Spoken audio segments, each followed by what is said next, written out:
The Morrison family's annual board meeting always took place in their gleaming downtown headquarters, 52 floors above the city. Today, the mahogany boardroom held the usual suspects. My brother James in his custom Tom Ford suit, Uncle Peter with his gold Rolex catching the morning light, and cousin Michael pretending to understand the quarterly reports. I adjusted my understated Brunello Cucinelli blazer, feeling the weight of the titanium key card in my pocket, the one that accessed the private elevator to the penthouse office. "Olivia, darling, the coffee service is running low," James called out without looking up from his phone. "Be a dear and handle that before the real executives arrive." I checked my watch, a subtle Patek Philippe that cost more than James's car. "Of course." "And grab my presentation notes from my office," Uncle Peter added. "Since you're playing secretary today." The morning sun painted shadows across the city skyline through the floor-to-ceiling windows. Below, countless buildings bore the Morrison International logo, though none of them knew about the quiet acquisitions I'd been orchestrating for the past 3 years. "Take notes for us, sis," James laughed, spreading papers across the table. "Try to keep up with the big business talk." I sat at the far end of the table opening my laptop.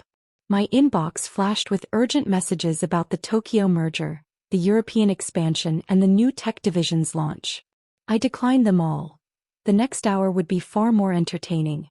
"Remember when Olivia actually thought she'd run the company?" Cousin Michael snickered. "Now she can't even get a middle management position." James straightened his tie, the same model I'd bought in bulk for my European executives. "Some people just aren't cut out for real business, Mickey. Better she handles the coffee runs." My phone vibrated. A message from my private board. "Final papers signed. Announcement in 10 minutes. "At least she dresses professionally now," Uncle Peter observed. "Remember that phase when she worked at that failing tech startup?" I smiled slightly, remembering the failing startup that I'd sold for $8 billion last year. The proceeds had funded my silent acquisition of Morrison International's controlling shares. The boardroom began filling with regional directors and minor executives. Each ignored me, assuming I was part of the support staff. 3 years of carefully cultivated invisibility had paid off perfectly. "The CEO's coming today," James announced proudly. "Father finally agreed to name his successor." Uncle Peter puffed up. "About time. This company needs young blood." "Speaking of which," James turned to me, "we'll need coffee service for 20. Think you can handle that, sis?"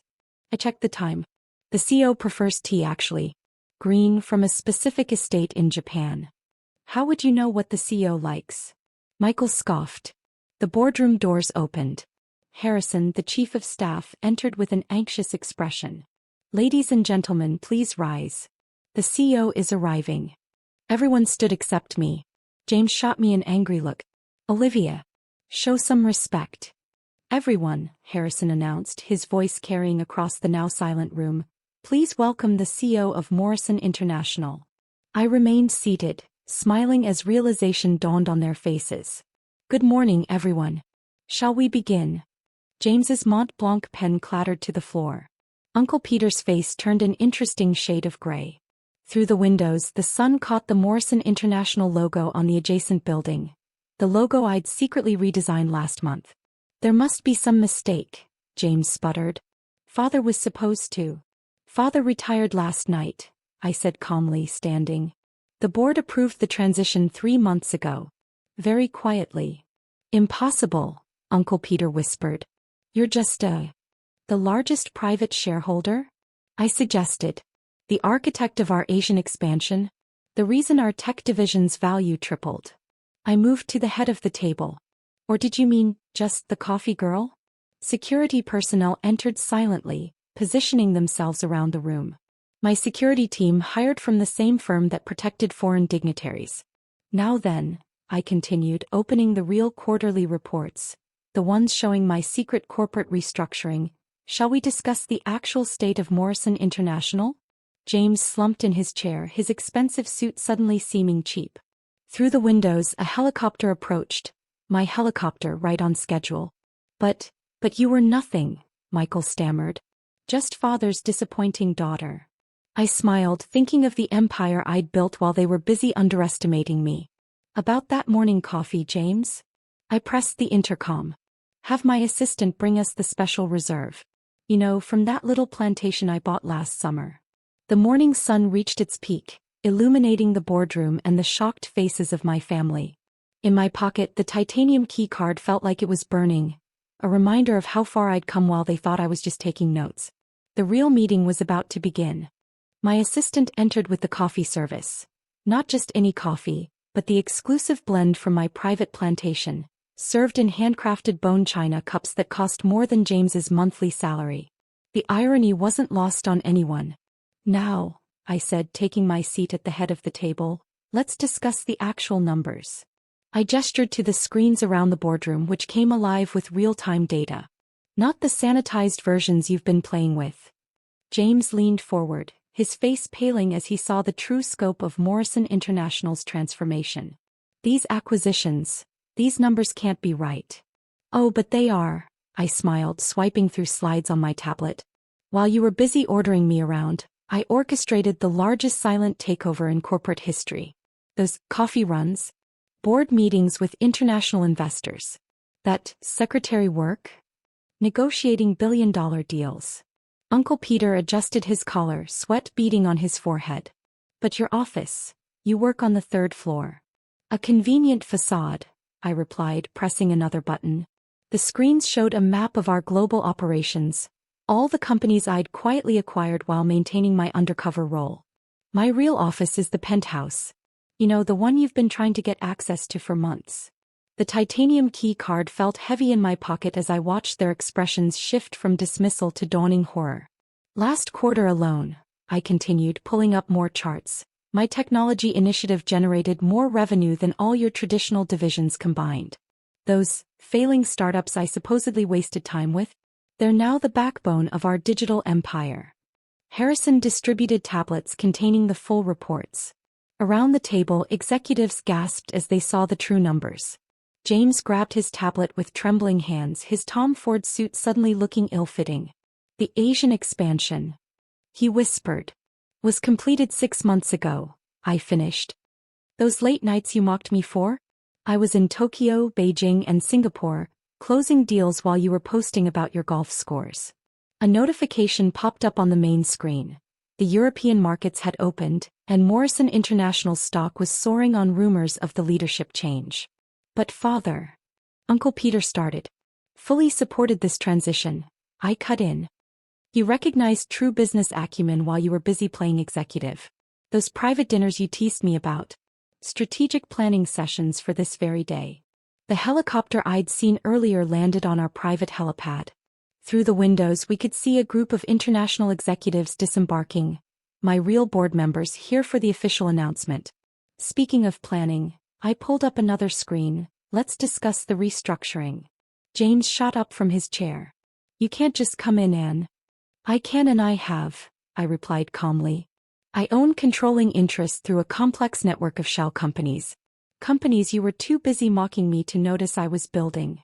Security stepped forward as James's face turned red. The same security team he'd once told to escort me to the proper staff entrance. Your positions, I continued, are being reassigned. James, you'll report to our new VP of Public Relations.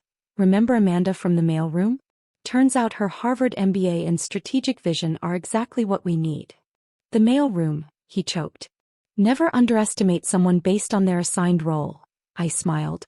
Isn't that right, brother? The boardroom doors opened again as my international team entered. Brilliant executives I'd recruited while playing the role of the insignificant daughter. Each one had been chosen for talent over title, innovation over inheritance. Uncle Peter, I turned to his now ashen face. Your division is being merged with our new tech initiative. You'll report to Director Chan. You know, the IT guy you kept sending to fix your printer. Through the windows, more helicopters approached, carrying media personnel. The announcement was about to go global. This is absurd, Michael sputtered. You can't possibly understand. I held up my hand, silencing him as my phone projected the latest market updates. Morrison International's value had just jumped 12% on leaked news of the leadership change. I understand enough to have doubled our market cap while you were criticizing my coffee-fetching technique, I said, standing. Now, shall we proceed with the real business meeting? the one where we discuss how Morrison International becomes the most innovative corporation in the world. The morning sun had reached its zenith, casting my shadow across the boardroom table. In their reflections on the window, I could see my family's empire crumbling, and my vision rising from its ashes. "Oh, and James," I added, straightening my blazer, "about that coffee service? Get it yourself." The afternoon sun cast long shadows across the boardroom as I concluded the most transformative meeting in Morrison International's history. The global press conference was scheduled to begin in 30 minutes, and the building lobby was already filling with reporters. "Before we conclude," I said, addressing the stunned faces around the table, "let's address the elephant in the room. Yes, I'm the daughter you dismissed. I'm also the CEO who turned our family's declining company into a global powerhouse while you weren't paying attention." James, still reeling from the morning's revelations, attempted one final protest. "The board won't stand for." "The board already has," Harrison interrupted, distributing another set of documents. "Dr. Morrison's leadership has been unanimously approved. Her strategy has increased our value by 340% in 3 years." "Doctor," Michael croaked. "Did you think those evening classes I was taking were cooking lessons?" I smiled. "Dual PhDs in international business and technology integration. I defended my dissertations between acquiring your pet projects and restructuring our global operations." The screens displayed our new organizational chart. My family's positions had been reduced to minor roles, while previously overlooked employees now held key leadership positions. "Sarah from accounting?" Uncle Peter gasped, seeing his replacement. "But she's just a financial genius who predicted market trends with 97% accuracy," I cut in. "While you were having 3-hour lunches, she was developing AI-driven investment strategies that saved us billions."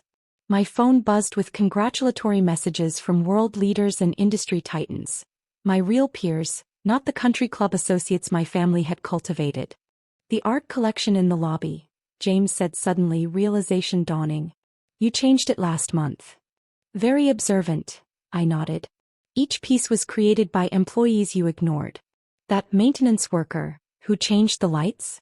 A renowned light installation artist. The cleaning lady you complained about? Her sculptures sell for millions." Through the windows, news helicopters circled the building. On the streets below, our new brand identity was being unveiled. Gone were the stuffy old logos, replaced by a sleek design that represented our evolution. "Your offices will be reassigned by end of day," I continued. "James, you'll find your new desk on the 3rd floor quite comfortable." I certainly did while I was orchestrating your downfall. The intercom buzzed. "Dr. Morrison, the international press is ready." Perfect timing. I stood straightening my blazer. Time to show the world the new face of Morrison International. "Wait," James called out, his voice smaller now. "Where did we go wrong?" I paused at the door, considering. "You saw what you expected to see, a daughter playing at business. You never noticed that while you were judging my coffee running skills, I was running circles around you in the actual business world." The security team moved into formation around me. Not that I needed them anymore. The power dynamic had shifted irrevocably. "One last thing," I turned back. "Those companion seats on the corporate jet you fought over? I sold them. We now have a fleet of environmentally friendly aircraft, operated by that simple pilot you mocked, who happens to be a retired Air Force general." Walking toward the press conference, I passed the wall of previous CEOs, all men, all cut from the same cloth. By tomorrow my portrait would hang there, but it wouldn't be alone. I'd commissioned paintings of every employee whose brilliant ideas had been stolen by their superiors over the years, with full credit restored. The lobby fell silent as I approached the podium, cameras flashing. Behind me, through the glass walls, my family could see their world transforming. The Morrison name would no longer stand for privileged mediocrity. It would represent innovation, inclusion, and true business excellence. "Good afternoon," I began, my voice carrying across the hushed room. "Today marks a new era for Morrison International. An era where talent trumps title, where innovation outweighs inheritance, and where true leadership means lifting others up rather than looking down on them." In the back of the room, I spotted Amanda from the mail room, now our VP, wearing a satisfied smile. Beside her stood Director Chan, Sarah from accounting, and all the others who'd helped me execute this masterful transformation while playing their assigned roles in my family's limited worldview. The future, I continued, belongs to those who see potential where others see subordinates.